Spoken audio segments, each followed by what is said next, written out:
10% of మూర్ఛ రోగాలే ఈ genetic disorder. 90% వేరే కారణాలు ఉంటాయి.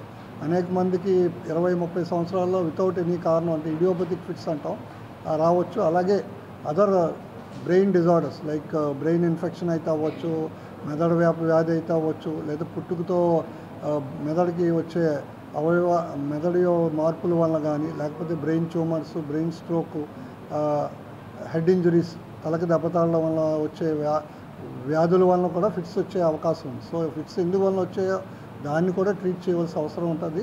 ప్రాపర్గా ఐడెంటిఫై చేసి ప్రాపర్గా ట్రీట్ చేస్తే 2 నుంచి 5 సంవత్సరాల్లో చాలామందికి ఈ ఫిట్స్ రోగం క్యూర్ చేయొచ్చు.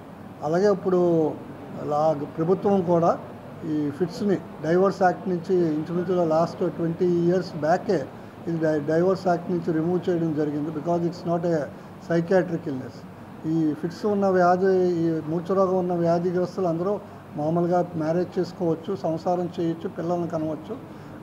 డాక్టర్ సంప్రదించి ఏ మందులు వాడాలి ప్రెగ్నెన్సీ టైంలో ఆ మందులు క్రమం తప్పకుండా వాడితే పుట్టే బిడ్డలకు కూడా అనారోగ్యం లేకుండా ఉండడానికి ఐడెంటిఫై చేయడం, ఆ ట్రీట్మెంట్ కరెక్ట్గా చేస్తారు. అలాగే ఈ ట్రీట్మెంట్ మేనేజ్మెంట్ ఆస్పెక్ట్లో కూడా అనేక అడ్వాన్సెస్ వచ్చాయి. ఒకటి ఇందాక డాక్టర్ ప్రాణజిత్ రే గారు చెప్పినట్టు న్యూరోసర్జరీ, కొన్ని రిసెక్టబుల్ కొన్ని రకాల బ్రెయిన్లో వ్యాధులు ఏమైనా రిసెక్ట్ చేయవస్తే కంప్లీట్గా క్యూర్ చేసే అవకాశం కూడా ఉంది.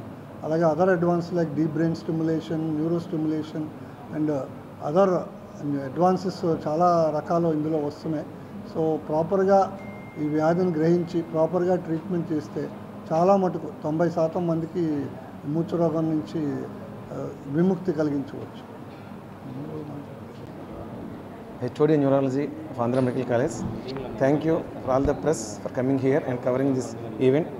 మనం ఈరోజు జాతీయ మూర్ఛ వ్యాధి దినోత్సవం జరుపుకుంటున్నాం. మన ప్రపంచంలో 7 crores పీపుల్ ఉన్నారు ఈ మూర్ఛ వ్యాధిగ్రస్తులు. అందులో ఇండియాలోనే ఆల్మోస్ట్ 1.2 crores పీపుల్ ఉన్నారు. సో మనం ఏంటంటే ఈ మూర్ఛ వ్యాధి దినోత్సవం రోజు ఈ మూర్ఛ వ్యాధిగ్రస్తులు మనం సపోర్ట్ చేయడం, స్టిగ్మాని తగ్గించడం. చాలా అపోహలు ఉన్నాయి. అంటే మూర్ఛ వ్యాధి ఒక అంటువ్యాధిని కొంతమంది అనుకుంటారు, దేవుడి శాపని కొంతమంది అనుకుంటారు. ఇటువంటి స్టిగ్మాని తగ్గించడం కోసం అవేర్నెస్ క్రియేట్ చేయడం, అది ఫిట్టా కాదా, ఫిట్ అయితే ఏ రకమైన ఫిట్, ఏ మందు వాడాలి, ఎంతకాలం వాడాలి. సో అవేర్నెస్, ప్రతి ఒక్కరికి అవేర్నెస్ ఉండాలి.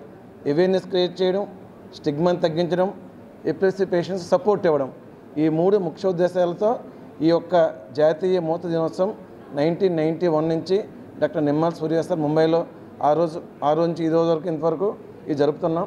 దీనివల్ల మీరు ముఖ్యంగా పాత్రికేయులు, జర్నలిస్టులు అందరూ కూడా మీరు ఈ ముఖ్య ఉద్దేశాన్ని అందరికీ స్ప్రెడ్ చేస్తారని ప్రజలకి. సో ఆ విధంగా అందరికీ మేలు జరుగుతుందని ఆశిస్తూ ముగిస్తున్నాను. Thank you.